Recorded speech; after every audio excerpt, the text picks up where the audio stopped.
দিনাজপুরের চিরির বন্দর খানসামা আসনের বিএনপি মনোনীত প্রার্থী আলহাজ আখতারুজ্জামান মিয়া উঠান বৈঠক করেছেন। সাঁইতাড়া ইউনিয়নের ৪ নং ওয়ার্ডের মিয়াপাড়ায় উঠান বৈঠক করেন তিনি।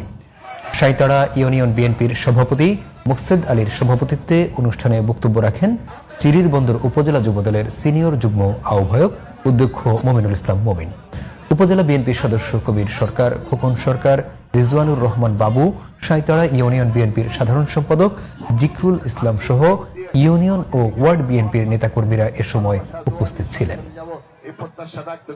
আপনারা সবাই ভালো থাকুন, সুস্থ থাকুন, সন্তান সন্ততি সুখে থাকুন। আল্লাহ পাকের দরবারে দোয়া। জিন্দাবাদ। টার্নের প্রতীক, টার্নের অহংকার জনাব তারেক রহমান জিন্দাবাদ। যেদিন খাল খুঁড়েছিলেন, যেদিন খাল কেটে বিপ্লবের সূচনা করেছিলেন, সেদিন আমরা আশা করছি আজকের এই মত বিনিময় সভার সভাপতিত্ব ধানের শীষে ভোট দিয়ে আমাকে বিজয়ী করে মহান